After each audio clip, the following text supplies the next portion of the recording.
What is up, team? Welcome to the first video that I'm dropping on my channel. And this is going to be my opinion on the components of a winning cold email in 2022. So before we jump into the document itself, this is the first video on my channel. So watch through. If you like what you see, let me know, leave a like, leave a comment, and also subscribe to the channel because I'm planning on dropping loads of free value on this channel, loads of information, loads of things that I've tested out, and just my sort of journey with cold email, how it's getting along, and sort of live updates along the way. So if you're interested in how to grow your business, if you're interested in cold email, if you're interested in anything like that, then hit a like, leave a comment, subscribe to the channel itself, and I'm going to be dropping as much knowledge as possible. So yeah, let's dive into the document and I'll take you through exactly my components of a winning cold email. And I've even got some examples at the end as well. So stay to the end and I can give you some free examples that you could test out for your business itself. Cheers. All right, so now we've jumped into the document, and as I mentioned, this is just going to be how to write a winning cold email in 2022. And in my opinion, it's the most essential skill for any SaaS agency, consultant, or coach, anything along those lines. If you have a service and you sell to other businesses and you're not utilizing cold email, you're missing out on one of the most predictable and easy ways to actually scale up any B2B business. I wrote down why here because I wanted to run through some quick points on why cold email is so important. As mentioned, it's a predictable way to scale up any B2B business. It allows you to quickly test any offer you want without any ad spend, without wasting loads of money, because setting up cold email is relatively inexpensive compared to running ads. Alongside this, it allows you to really define your ICP. So if you're starting out with a service and you don't really know who your ICP is, you can start out broad and then see who responds and who resonates really well with your service. And then you can define an ICP from there. Once you've defined an ICP, you can then make your packages and make your service really tailored towards them and only target them. So it's a really great way of niching down and finding out exactly who wants your services. It also keeps your pipeline full. And as you know, when your pipeline is full, you're in a better frame, you're able to close more deals, you're not as needy, and everyone is happier when they're looking at a full sales pipeline. You're not sitting there sweating, scratching your head, looking at the clock because you've got an empty timeline, you've got an empty pipeline. You want to keep it nice and full, and using cold email is a predictable way of doing that. And again, it also allows you to work with the best clients. As I mentioned before, you're not needy. You can go ahead and choose the best clients to work with. And this is better for you, better for your clients, and better for every single person involved, better for your team. Everyone's going to be happier when you're working with better clients. So I wrote 6 factors down here of a winning cold email, and I've broken it down into these various different sections. So number 1, and I think this is the most important factor of any cold email, and this is to keep it short and simple. Short and simple always wins. You want to keep your emails under 100 words, ideally under about 50, because no one is reading your boring ass blog post that's going blah, blah, blah, blah, blah, blah, blah, paragraphs and paragraphs of information about you, about your offer, about them, about your company. Nobody cares. And the people that you're reaching out to are usually going to be fast-paced people in important positions that are doing 100,000 things and receiving so many emails a day. So you want to get your point across as quickly as possible and with as minimal effort as possible for the reader itself. And again, keep it around 3 or 4 sentences max. Make it really easy to understand. You want to make sure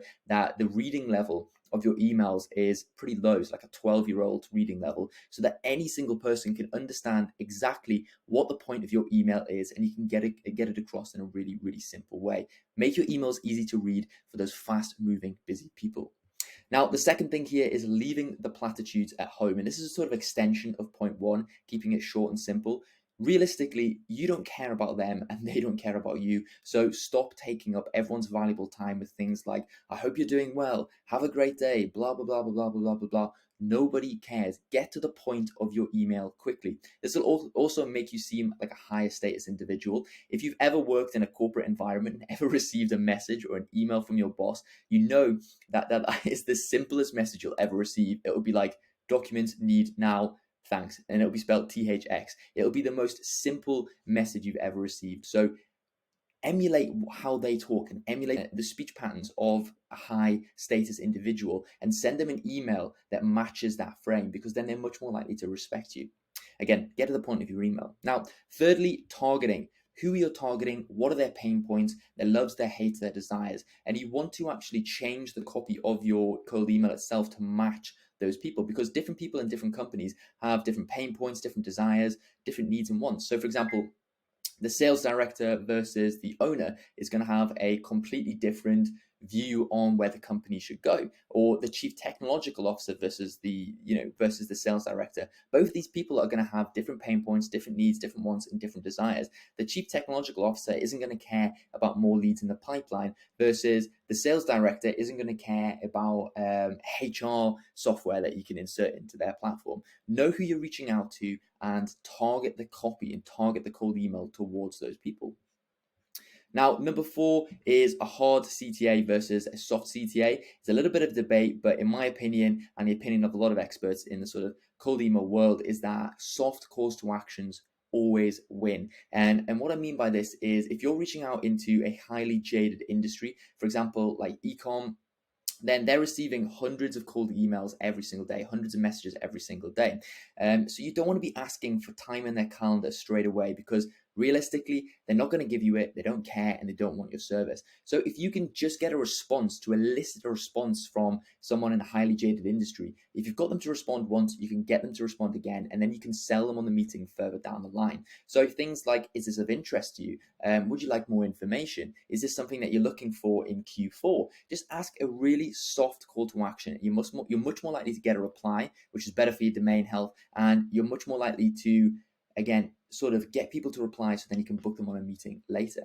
Now, number 5 is a one-liner cold email versus multi-sentence. Again, this is again something that you can test out within your cold email itself. So in my opinion right now, and what I'm finding right now, is that one-line simple question emails are absolutely killing it, and these work really, really well in highly jaded niches. Again, if you're reaching out to a niche that isn't highly jaded, or is a sort of blue ocean industry that hasn't been bombarded with cold emails every single day, you can go straight for the hard CTA, and you can go for a longer form cold email if needs to be. But in my opinion, you want to get things across very, very simply and very quickly. And this also breaks the pattern as well. You can ask a very, very simple question that requires a very simple answer. And again, once they've answered you and once they've sent a reply, they're already in your funnel, and then you can sell them further and further down the line. But again, getting cold email, the point of cold email really is to elicit a positive response.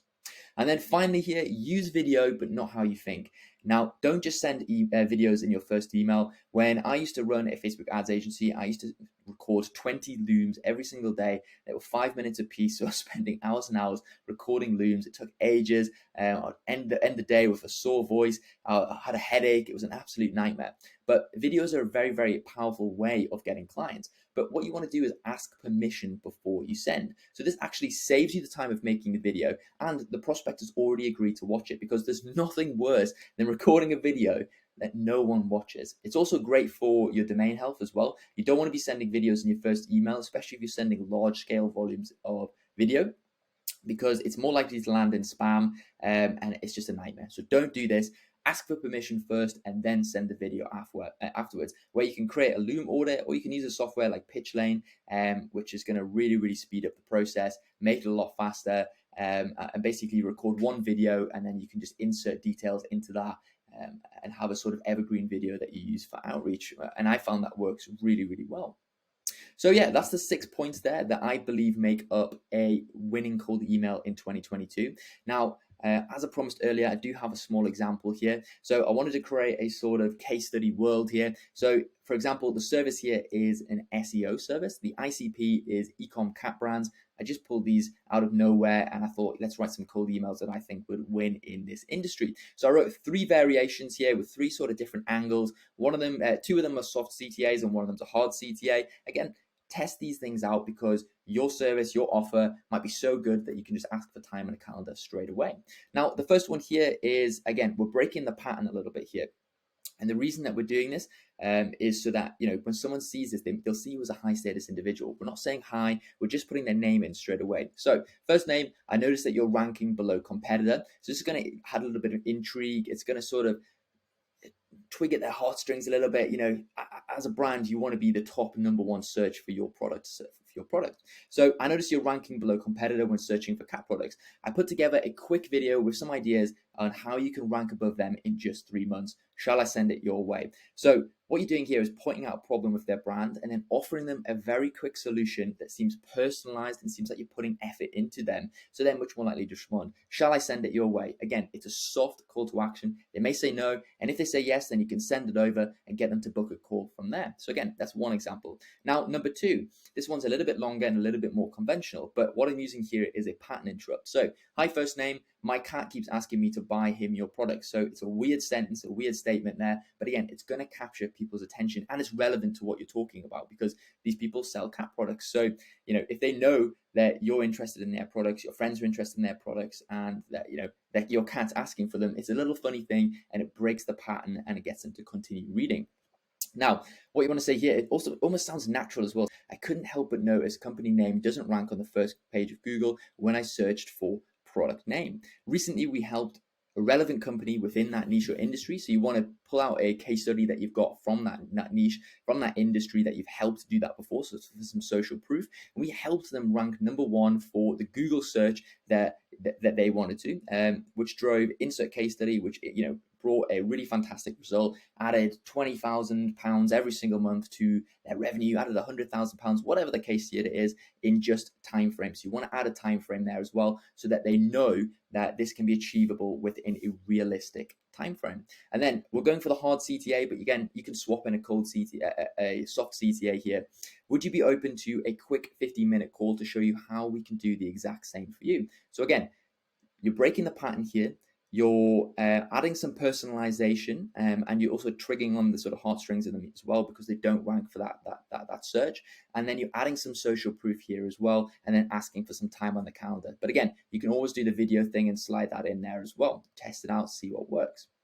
And then finally here, we've got another slightly different format here, just to test it out. Hi, first name. My friend says his cat absolutely loves your product name. Once again, getting some personalization in there, giving them a slight compliment and breaking the pattern. But when I went to search for it, I couldn't find it on the first page of Google.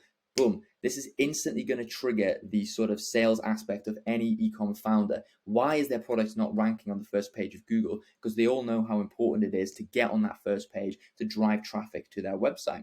Recently, we helped, again, relevant company. It's the same line as the one above. Relevant company ranked #1 for Google search, which drove insert case study in just time frame. Would you be interested in how all of this works? It's super simple and it's a soft call to action. So yeah, this is my formula for a winning cold email in 2022. And alongside that as well, some of the examples that I would use for this example here. If you've got any questions, any comments, anything you'd like to ask me, then just hit it down in the comments below and I'll answer them for you. And yeah, if you've got any video ideas, I can make them for you. But yeah, hope you enjoyed. If you did, if you got any value from it at all, hit the like button, give us a comment and subscribe, and we'll see you in the next video. Thank you very much.